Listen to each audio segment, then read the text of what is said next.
Hey guys, my name is Blair and I get to be the youth pastor at our Foxborough campus. Today we're going to look at the story of the paralyzed man getting lowered through the roof.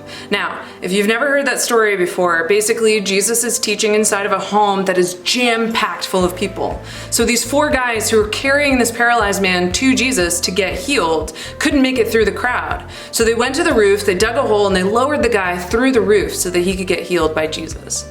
Now, if you have heard that story before and you grew up with it like I did, then you probably also grew up believing that these four men were friends of the paralyzed guy.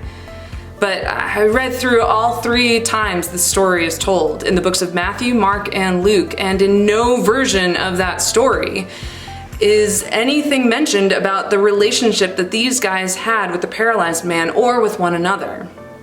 So it got me asking all of these other questions. I'm gonna read them off because there's a lot of them. How heavy was the guy?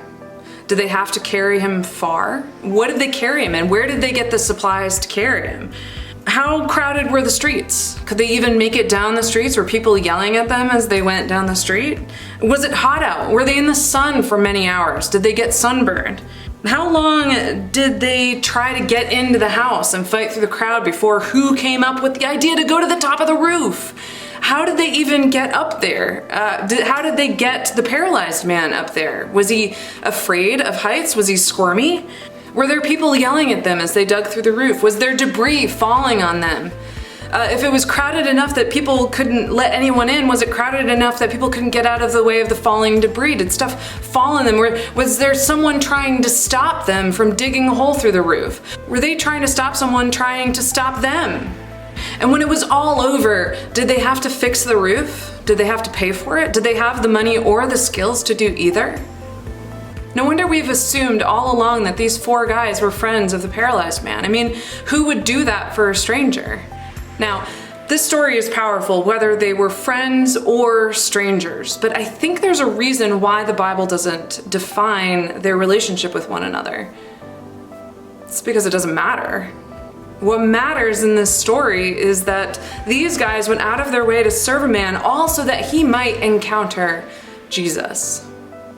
Now, Acts 15:19 says, "We should not make it difficult for those who are turning to Jesus." Sometimes I think when we're serving people, we make it difficult for them and ourselves when the question we ask while serving is, what is the right thing to do? We don't want to do the wrong thing, we don't want to fail at doing the right thing, but maybe there's a better question. Maybe the better question is, what does love require of us? What does love require of us? Does it require us to go out of our way to meet a man, to carry a man a long way? To face criticism and ridicule, to fight through resistance, to find an alternate route, to do a difficult and hard thing, all so that we can allow someone an opportunity to encounter Jesus.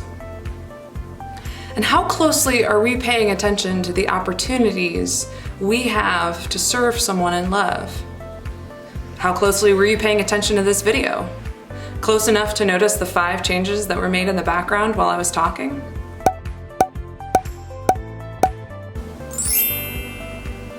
Your challenge this week is to tune in to opportunities you have to serve those around you, family or friends, in an attempt always to answer the all-important question, what does love require?